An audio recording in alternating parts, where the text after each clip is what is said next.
उन्नति जी दिल्ली से। राधे राधे महाराज जी। महाराज जी, जब संत जन ये कहते हैं कि अपनी सारी चिंता श्री जी के भरोसे छोड़ दो, तब मन में एक प्रश्न उठता है कि यदि हम सब अपनी अपनी चिंताएं श्री जी को के भरोसे छोड़ते जाएंगे तो क्या इतने लोगों को संभालते संभालते श्री जी थक नहीं जाएंगी?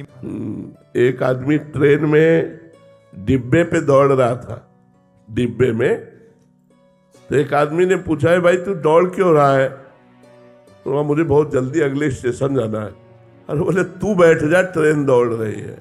यंत्रारूढ़ानिमम माया, गीता में भगवान ने क्या कहा? ये संपूर्ण जगत भगवान के द्वारा यंत्र में आरूढ़, जो जैसे खिलौना कठपुतली जैसा नचाए वैसा नाच रहा है।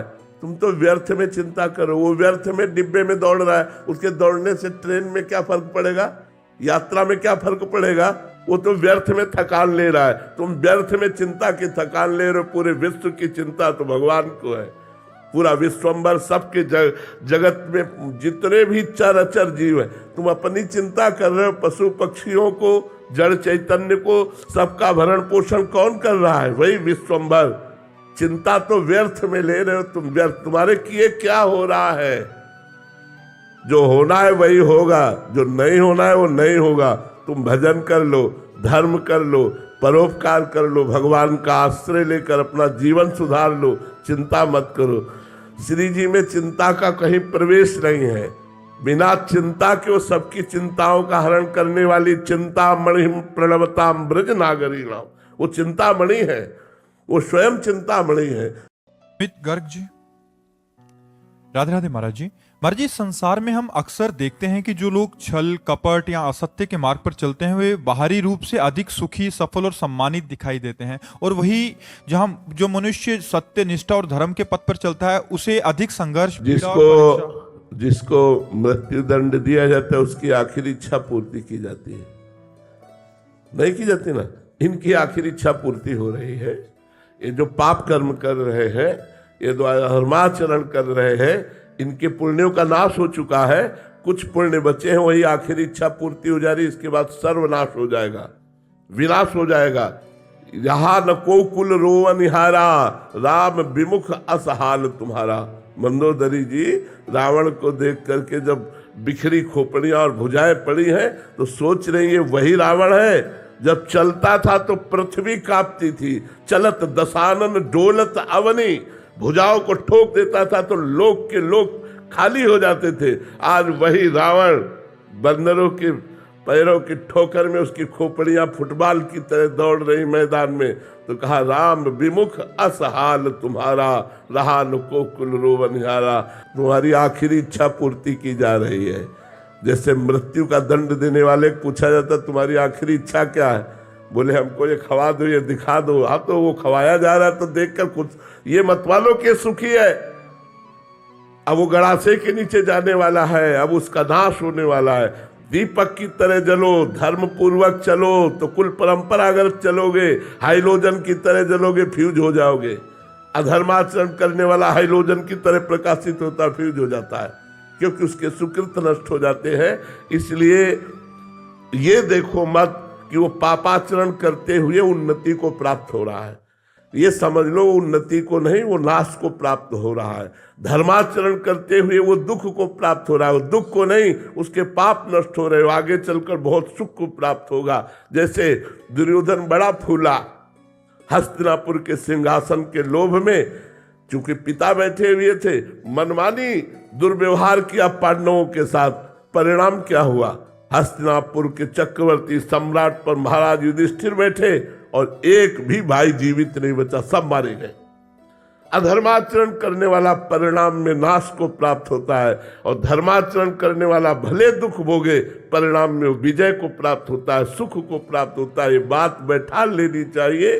अधर्माचरणियों की उन्नति देख करके अधर्माचरण नहीं करना चाहिए कि ये बड़े सुखी नहीं है, बड़े अशांत, चिंता, भय और शोक से ग्रसित है, और परिणाम में उनका पतन होगा। उनमें विपत्ति और दुख का ऐसा तांडव मचेगा कि वो नष्ट हो जाएंगे।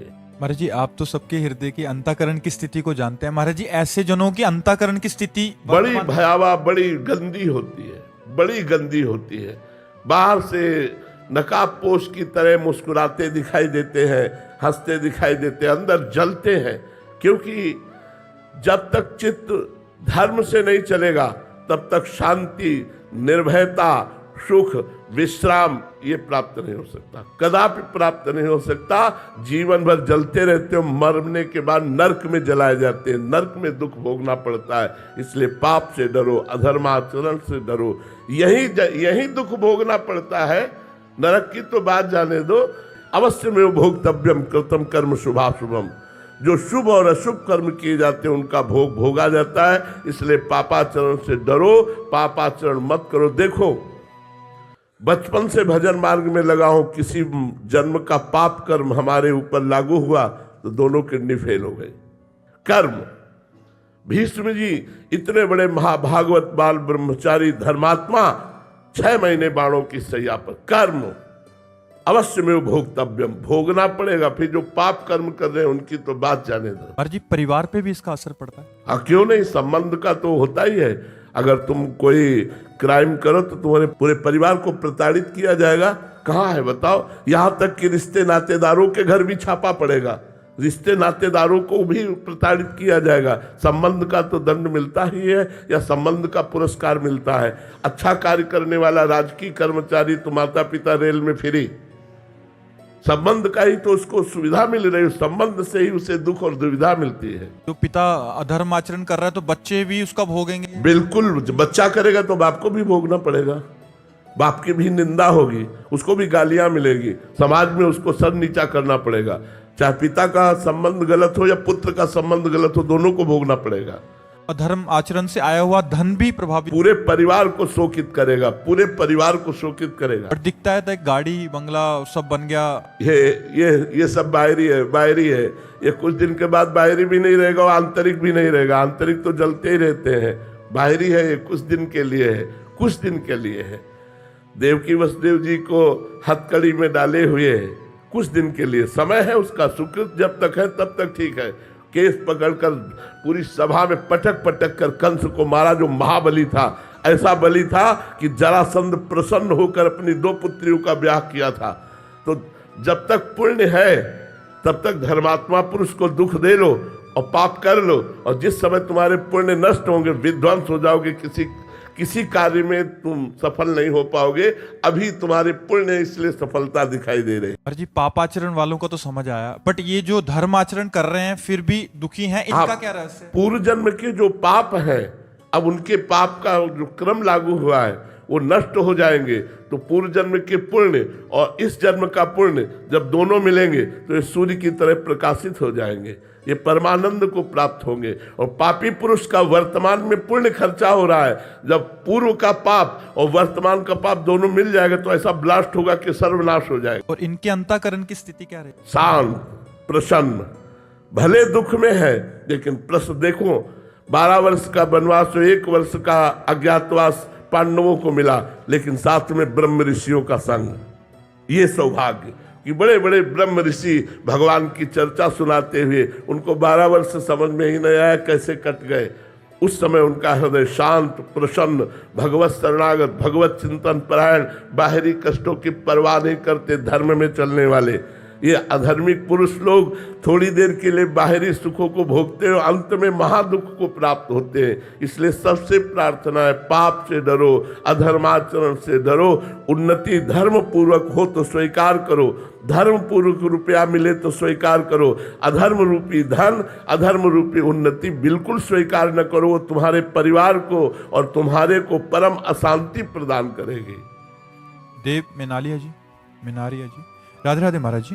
महाराज जी, कुछ लोग साधु संतों को और धर्म को गलत बोलते हैं, तो महाराज जी ऐसे में बुरा लगता है तो उनको जवाब देना चाहिए या क्या करना चाहिए? कान में अंगुली डाल के चल देना चाहिए। जवाब देने से कोई फल नहीं मिलेगा, वो सुधरने वाले नहीं हैं। बातुल भूत विवश मतवारे, ते नहीं बोले ही बचन विचारे, तिनकर कहा सुनी नहीं काना।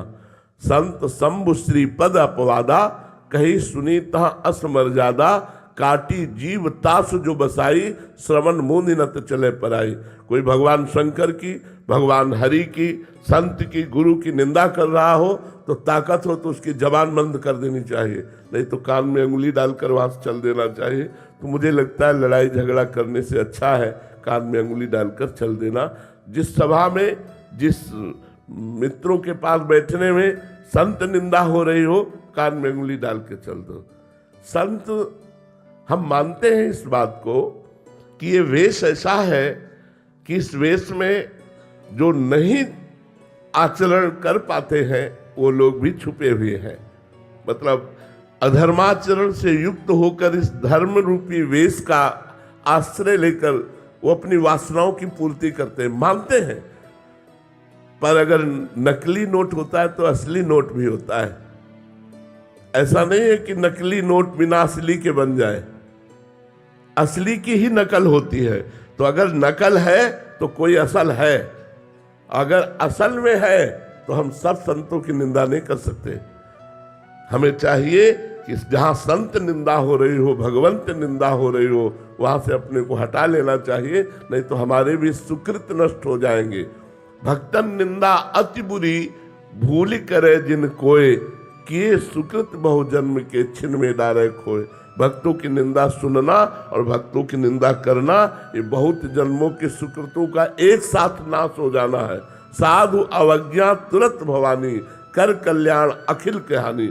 अखिल कल्याण करने वाले पुण्य पुंजों का नाश तत्काल हो जाता है जब कोई संत निंदा करता है, वैष्णव अपराध कर। और किसी पाप में इतनी दम नहीं, और कोई पाप बन जाएगा उसका प्रायश्चित है नाम संकीर्तन, नाम जप। लेकिन संत अपराध बन जाए तो नाम जप होगा ही नहीं, नाम कीर्तन होगा ही नहीं, और नाम कीर्तन से नहीं होने वाला जब तक उस संत के प्रति हम क्षमा याचना न कर लेंगे। तो हमें चाहिए कि जो लोग माया के द्वारा ग्रसित हैं वो बेचारे हैं। जैसे पागल लोग रोड में कुछ बोलते हैं तो हम लोग ध्यान नहीं देते कि पागल है, ऐसे वो माया के पागल लोग हैं जो भगवान के प्रेमी महात्माओं की निंदा करते हैं, भगवान की निंदा करते हैं। ऐसे लोगों की बातें ही नहीं सुननी चाहिए, वो कोई भी हो। तजिए ताहि कोटि बैरी सम यद्यपि परम स्नेही, जाके प्रिय न राम भय देही। जो भगवान से प्रेम नहीं करते, संतों से प्रेम नहीं करते, ऐसा चाहे जितना बड़ा कोई सगा हो उसका त्याग कर देना चाहिए। तजो पिता प्रहलाद, विभीषण बंधु, भरत महतारी, गुरु बलि तजो कंत ब्रज बनितन, भे मुद मंगलकारी।